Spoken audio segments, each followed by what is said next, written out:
This is the Louie T Network. Hey, either you're outside or you're in the lab room.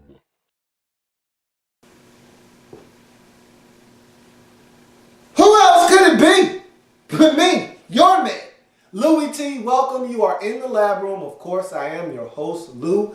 Thank you for joining me here on this program. Week number 17 in the National Football League. Denver Broncos at home hosting the Oakland Raiders to wrap up the 2014-2015 NFL regular season. Broncos looking to cap off their season with a flawless 8-0 home record, and in the process looking to lock down the number 2 seed and a first-round bye in the AFC playoffs. A simple win over the Raiders would achieve both goals. Meanwhile, if you're the Raiders, you've won 3 consecutive home games, haven't won a road game all season. Would be nice to get one on the road against a team looking to lock up some postseason positioning. Be nice to knock down the Denver Broncos and put a feather in the cap of this football team going into the offseason, but that was highly unlikely. Broncos dominated this game from the start to the finish. It was nip and tuck early on. Broncos continue to struggle putting the football in the end zone via the pass. But another outstanding day for C.J. Anderson. Another 3 rushing touchdowns for him as they rout the Raiders 47-14.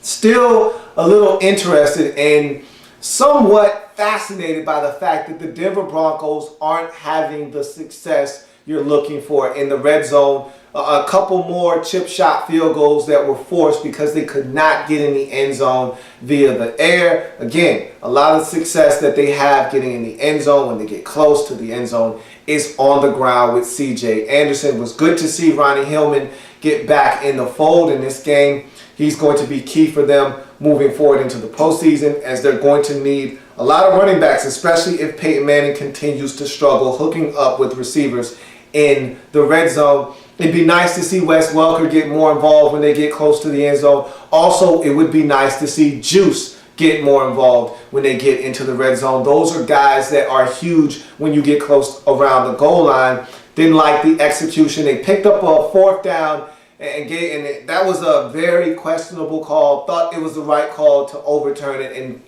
respot the football. They did, and it ended up being a first down. Then the Broncos proceeded to throw the ball 3 consecutive times, all to no avail, having to settle for about a 21-yard field goal. Again, 24-yard field goal, something like that. Again, struggling to get into the end zone is this Denver Broncos team. And so they've got to find ways to get in via the air. Right now, the ground has been their savior, and it happened to do that again for the Raiders. This was a evaluation game of sorts. A lot of young guys got snaps in this game, like Keith McGill. He ended up scoring a touchdown on a fumble recovery on a backwards pass. Didn't know if I really agree with that call or not, but the call on the field was a fumble. Didn't really see much to overturn that, so it stood as a fumble and a touchdown. But he got a lot of action in this game.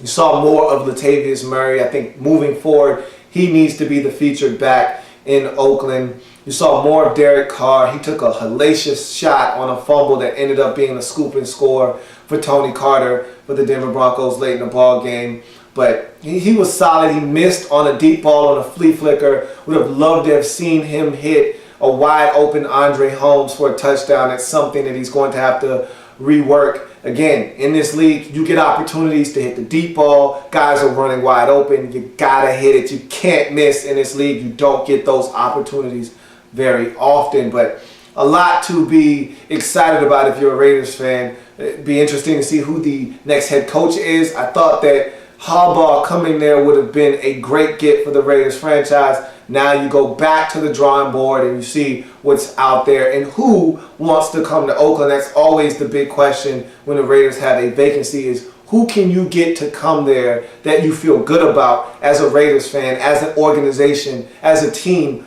who's a guy that you can bring in that gets you excited about the future of the Oakland Raiders franchise? We'll see what happens there. Is Reggie McKenzie going to be back? That's another question you have to ask yourself, because again, Reggie McKenzie hasn't been given any vote of confidence by Mark Davis. And so Mark Davis right now is interested in picking the next head coach. And I think from there, he'll start to move into whether Reggie McKenzie will be back as this team's general manager. I believe that Reggie McKenzie will be back. I believe that he should be back. But right now, all bets are off. There are no guarantees to be made in Oakland as we speak. Tony Sperano still in the running to get this job. I thought he did a magnificent job of getting this team to play inspired football despite the record. When he took over, this team was lifeless, this team was winless, and this team ended up playing some good football and getting to 4 wins on the season. So if you're the Raiders, you feel like you've done some good things this year, but there's so much left to do as a football team. And so, did the Raiders get to 4 wins this year? Or are they a 3-win team? I believe the Raiders are a 3-win team, if I'm not mistaken. They might be a 4-win team. I think they're a 4-win team. Either way, I think they're a 3-win team, if I'm not mistaken. Either way, they have a lot of things to work on, but again, when you get some guys that you feel like you can build around, which the Raiders have some of that now on both sides of the football, with Khalil Mack on the defensive side and now Derek Carr on the offensive side. You just want to start to build solid foundations on both sides of the football until you feel like you've got a team full of guys that can go out and win on any given Sunday. Right now, the Raiders don't have enough of those players, but they don't get it done in this game. Go into the offseason with the number 4 pick in the draft. So we'll see what they do with their draft picks in the upcoming draft. But they did a fabulous job of getting players that came in and contributed right away in 2014. Let's see if they can do the same thing in 2015. Broncos lock down the number 2 seed, get the first round bye. Well needed. I think Peyton Manning could use the rest. I think this offense could use